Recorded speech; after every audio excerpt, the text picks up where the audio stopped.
Le mot étrange vient du latin extraneus, qu'on peut traduire par extérieur, étranger. Si on se réfère à la définition, est étrange ce qui frappe par son caractère singulier, surprenant, bizarre, insolite. Et selon cette définition, certains animaux marins, par leur aspect, leur comportement ou leur taille, sont effectivement étranges.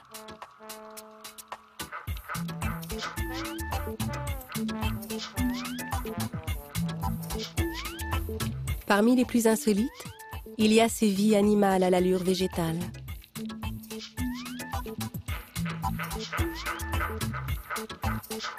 On se trouve dans un monde où nos références n'ont plus cours.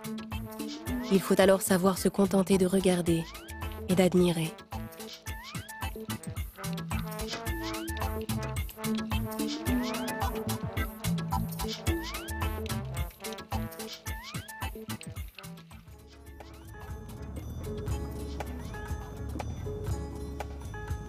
Plus élégants les uns que les autres, dans leurs robes unies, bicolores, voire tricolores, les crinoïdes présentent des couleurs très différentes.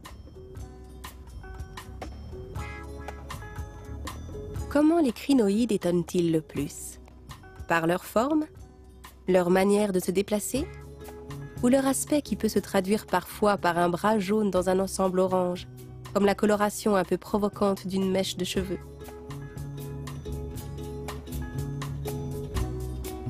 Pour se nourrir, ils filtrent la nourriture en suspension dans l'eau en utilisant leurs bras, dont le nombre est variable. Certains en ont seulement 5, d'autres peuvent en posséder plus de 200, mais leur nombre sera toujours un multiple de 5.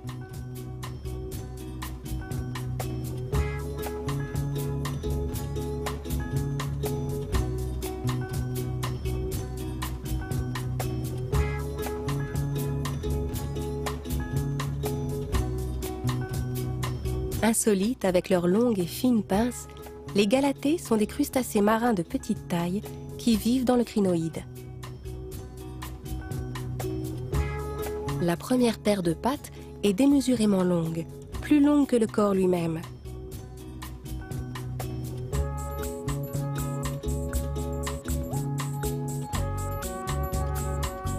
Cette étrange espèce jaune et blanche vit en symbiose avec un crinoïde bien précis.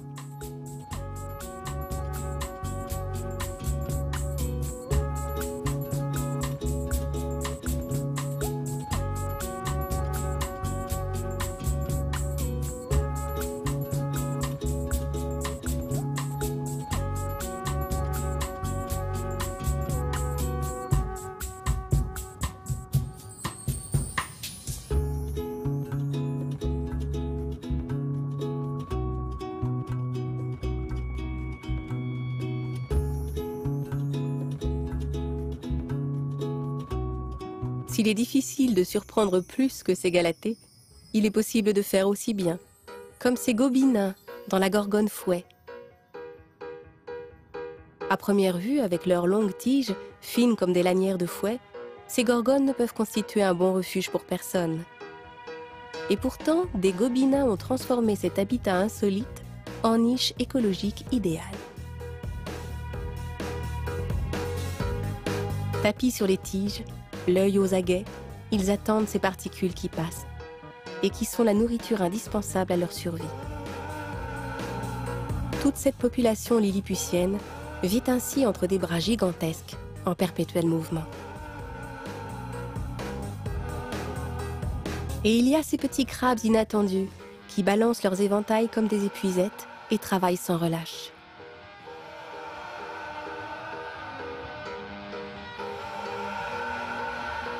Perchées sur leur balcon de plumes, ces minuscules crevettes agitent elles aussi leurs pattes ravisseuses.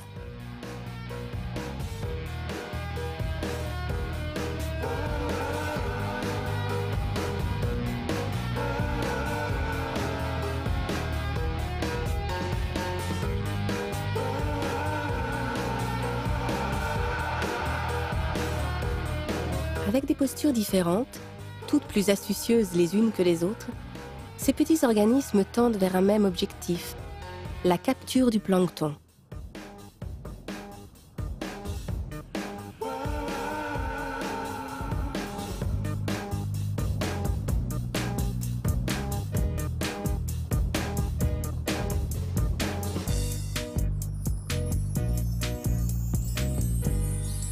Et toujours dans ce monde lilliputien, un poulpe surprenant à plus d'un titre.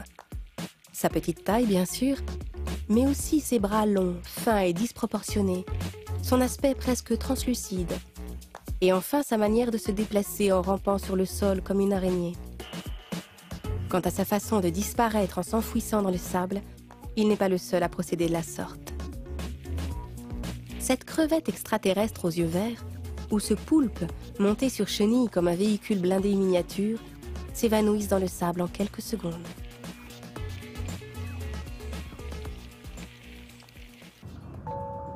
À côté de ces animaux qui s'enterrent, la plume de mer déconcerte peut-être encore plus par son insolente visibilité. Dans quel pays imaginaire sommes-nous pour voir se dresser fièrement de grandes plumes vivantes? Elles ont quelque chose d'incongru, de totalement surréaliste et fantastique.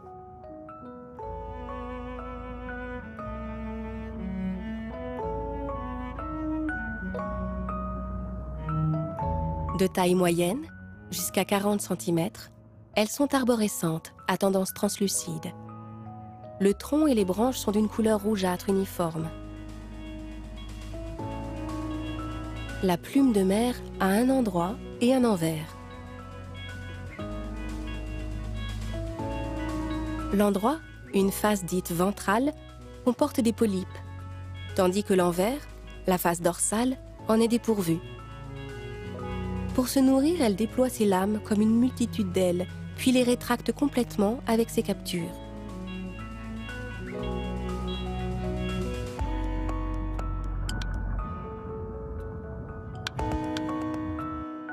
Très proches des plumes, les carottes de mer, dont le nom savant est verrétille, sont elles aussi des animaux libres vivant ancrés sur les fonds sablonneux.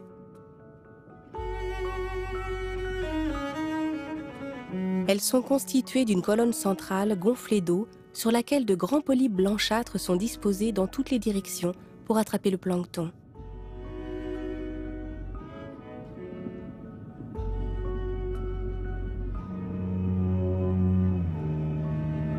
On a l'impression, quoique complètement décalé, d'être en présence d'un arbre en fleurs qui ploie sous le vent.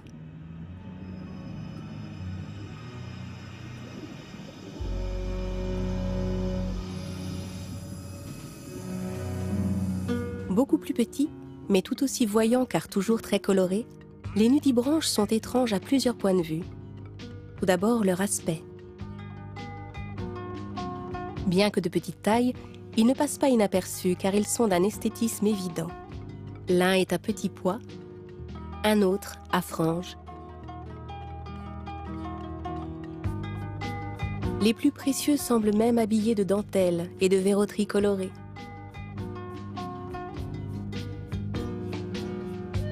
Et le plus burlesque pourrait être le Pikachu qui mesure seulement quelques millimètres et semble très fier d'avoir réussi à escalader les quelques centimètres qui l'ont conduit à la cime de son royaume.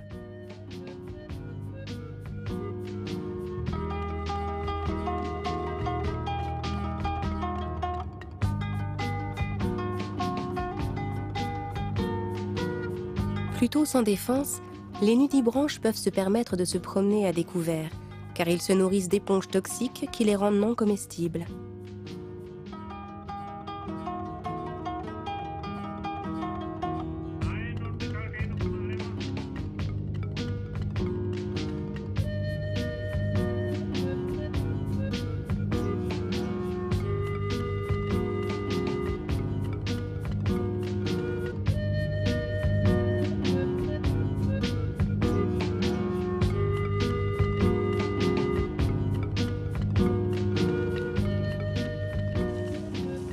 Également étranges par leur aspect, ces deux crevettes arlequins vivent toujours en couple.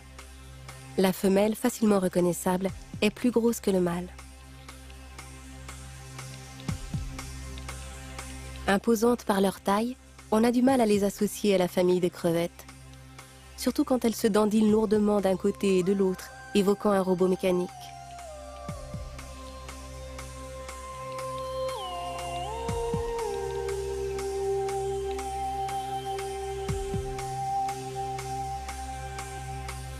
Ces étonnantes crevettes aux pinces bien développées se nourrissent exclusivement d'étoiles de mer. On les surnomme également crevettes haltérophiles, car elles sont capables de retourner une étoile de mer afin de la dévorer en commençant par l'estomac. Le comportement de ces crevettes arlequins n'est pas commun. Hormis le fait qu'elles s'attaquent à plus gros qu'elles, ce qui n'est pas exceptionnel en soi dans le monde animal, leur façon de procéder dans le dépeçage de l'étoile de mer relève d'une pratique particulièrement étonnante. Il semblerait qu'elles commencent par ce qui se conserve le moins. Leurs cousins, les crabes, sont réputés pour être beaucoup plus désinvoltes dans leur rapport à la nourriture. Ils sont omnivores et très voraces, c'est-à-dire qu'ils mangent de tout, des algues, des coquillages, des détritus. Ce très beau crabe bombé à dominante rouge, l'air costaud, fuit à toutes pattes. Étrange, il paraît pourtant de taille à se défendre. De même, celui-ci, appelé calape, se présente toujours les pinces en avant. Elles apparaissent comme des boucliers qui épousent la forme de sa carapace, constituant ainsi un cercle inattaquable. Extravagant qu'un être aussi imposant s'enterre, à moins qu'il ne s'agisse d'une technique de chasse.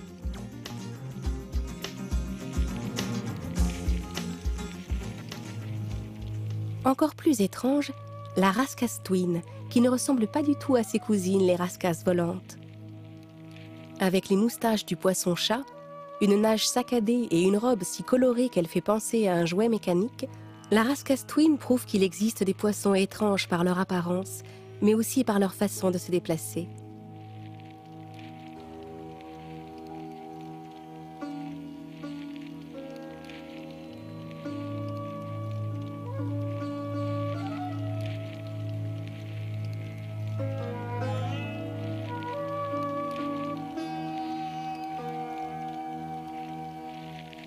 Certains animaux étonnent par leur mode de vie, les associations qu'ils peuvent constituer en fonction de leurs besoins ou de leur handicap. Quel couple énigmatique que celui formé par le gobie et la crevette. Étrange, car tellement humain. On peut presque parler de rapprochement solidaire. Ils partagent leur logement en échange de services qui correspondent à leurs compétences. Presque aveugle, la crevette est secondée par le gobie qui surveille les alentours et la prévient au moindre danger. La communication entre les deux est surprenante. La nageoire du gobie sert d'émetteur et donne l'information si un prédateur approche. L'antenne de la crevette, toujours connectée au gobie, sert de récepteur.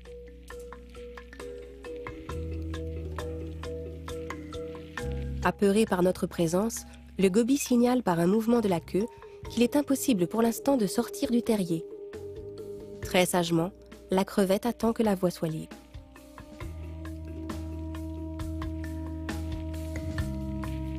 C'est une cohabitation positive. On comprend très vite l'intérêt de la crevette aveugle. Et celui du gobie est tout aussi important, car ce n'est pas un bâtisseur et il ne sait pas construire du durable en creusant des terriers.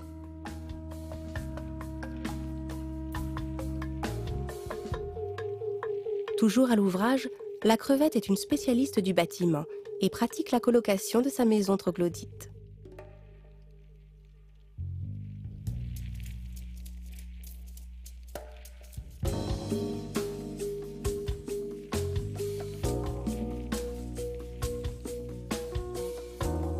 Bien sûr, toutes les crevettes bâtisseuses ne vivent pas en communauté. Ainsi, celle-ci, très dynamique, comme pressée par le temps, n'hésite pas à sortir un caillou aussi gros que sa tête. A-t-elle tant à faire qu'elle ne s'accorde aucun répit?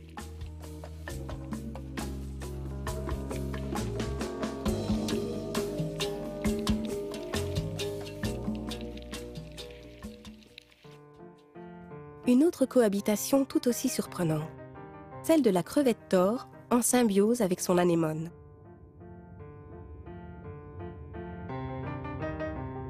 Si cette cohabitation n'étonne plus, les poissons clowns l'ayant certainement rendu trop célèbre, le dandinement de la crevette thor est beaucoup plus étrange et atypique.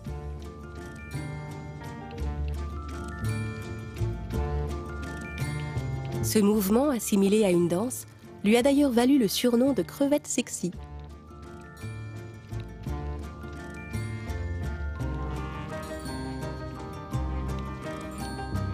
Ces crevettes agitent leur abdomen comme dans une danse de séduction, de haut en bas, d'une façon que certains qualifient de provocante.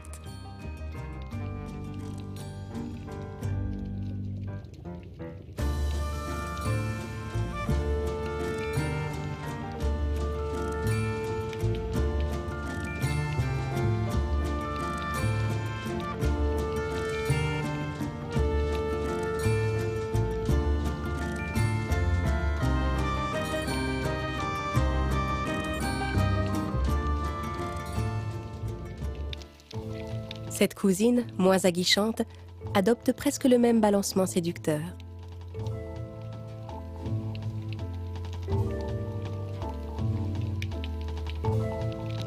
Appelée crevette tigre, elle arbore des taches de couleur orange et noire comme le tigre.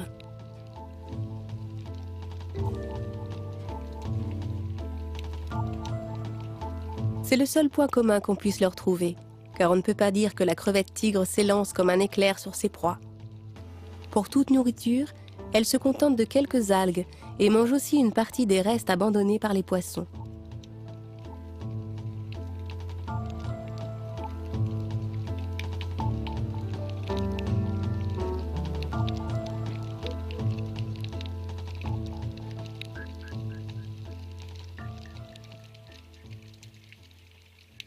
Si certaines dansent, d'autres adoptent un comportement résolument viril et n'hésitent pas à se lancer dans la bagarre, mais avec une astuce de tricheur. Pour compenser sa toute petite taille, le crabe boxeur s'est greffé au bout de ses pinces de petites anémones urticantes qui lui permettent d'écarter les prédateurs. Ces anémones font office de gants de boxe que ce crabe agite en des mouvements désordonnés.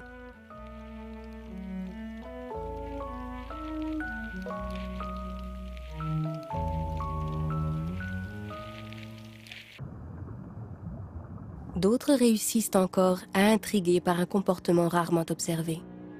Voir une tête dépassée d'un terrier, sur Terre c'est courant, mais ici, au fond de la mer, c'est plutôt inhabituel. Surnommé tout en gueule, à cause de sa bouche qui paraît démesurée par rapport à sa tête, l'Opistoniate observe à l'entrée de son terrier. Il semble alourdi par tous les œufs qu'il porte.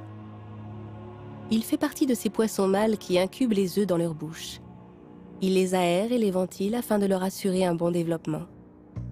Il les gardera ainsi pendant toute la période d'incubation, qui dure environ 8 jours.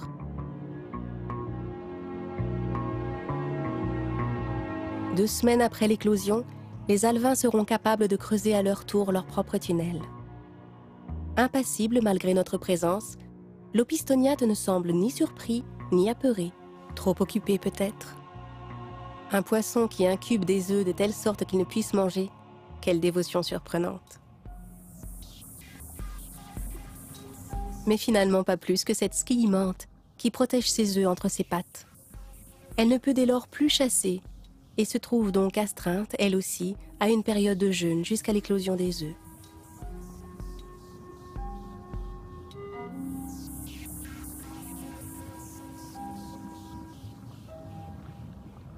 Après la copulation, la squille-mante peut stocker le sperme pendant 10 semaines et libérer jusqu'à 50 000 œufs lors de la ponte qui a lieu entre la fin du printemps et l'été. Durant la période de gestation, les œufs aux couleurs criardes sont rassemblés en boules devant sa bouche et entre ses pattes ravisseuses. Ils sont transportés ainsi et retournés régulièrement. La date de l'éclosion varie suivant l'espèce. Elle a lieu entre 1 et 3 semaines après la ponte.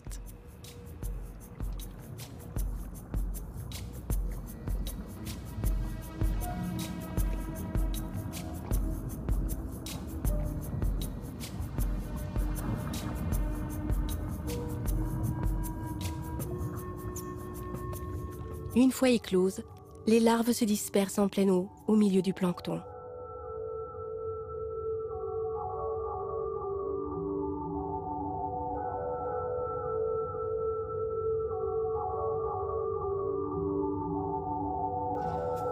Les juvéniles vivent à proximité de la surface et dérivent ainsi au gré des courants.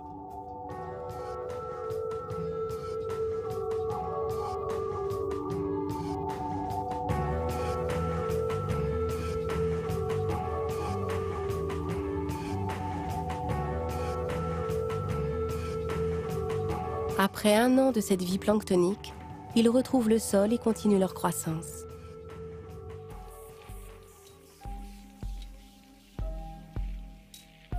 Tout chez la skyimanthe relève de l'étrange. Qu'il s'agisse de sa morphologie, de ses couleurs spectaculaires qui rappellent le pan ou de ses performances physiques, tout chez elle étonne.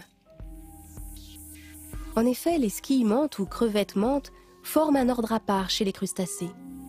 Leur morphologie rappelle celle de la crevette, mais leurs pinces, repliées sous le corps, ressemblent à celle de la menthe religieuse. Leur système de vision, très sophistiqué, leur permet de distinguer les plus petits détails et surtout d'évaluer avec précision la distance qui les sépare de leur proie pour lancer une attaque éclair. Ce sont les invertébrés les plus rapides du monde marin. Ils donnent des coups avec leurs pattes avant en 1 millième de seconde et les plus gros spécimens atteignent la puissance d'impact d'une balle de fusil. Cette vitesse de frappe est telle qu'elle échappe à l'œil humain. Sa technique de chasse est redoutablement efficace et fulgurante. Elle vit dans des galeries complexes équipées de plusieurs sorties. Totalement inactive le jour, elle reste dans les terriers qu'elle a creusés. Par contre, la nuit lui appartient, et c'est à ce moment-là qu'elle entre en action.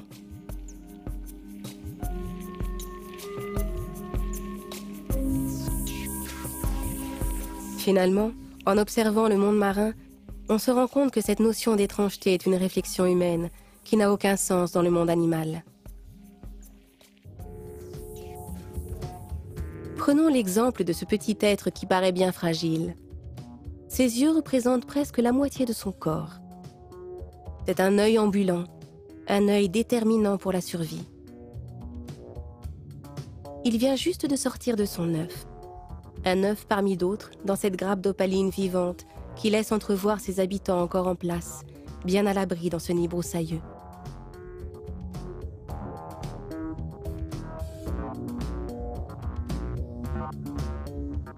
Voici ce que va devenir le petit être entrevu.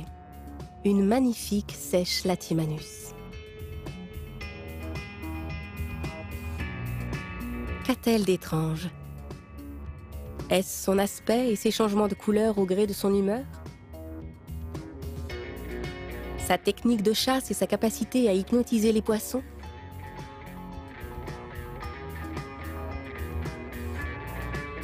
Sa méthode de reproduction où les deux êtres s'entrelacent?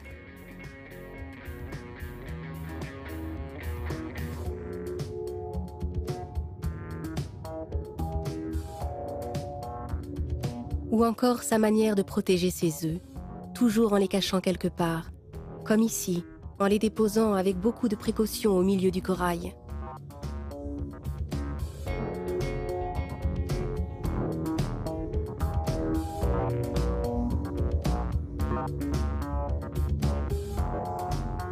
Devant cette reine de l'insolite, que représentent les plongeurs qui l'observent?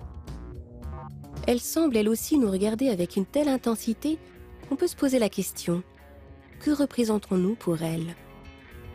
Assurément quelque chose hors du commun.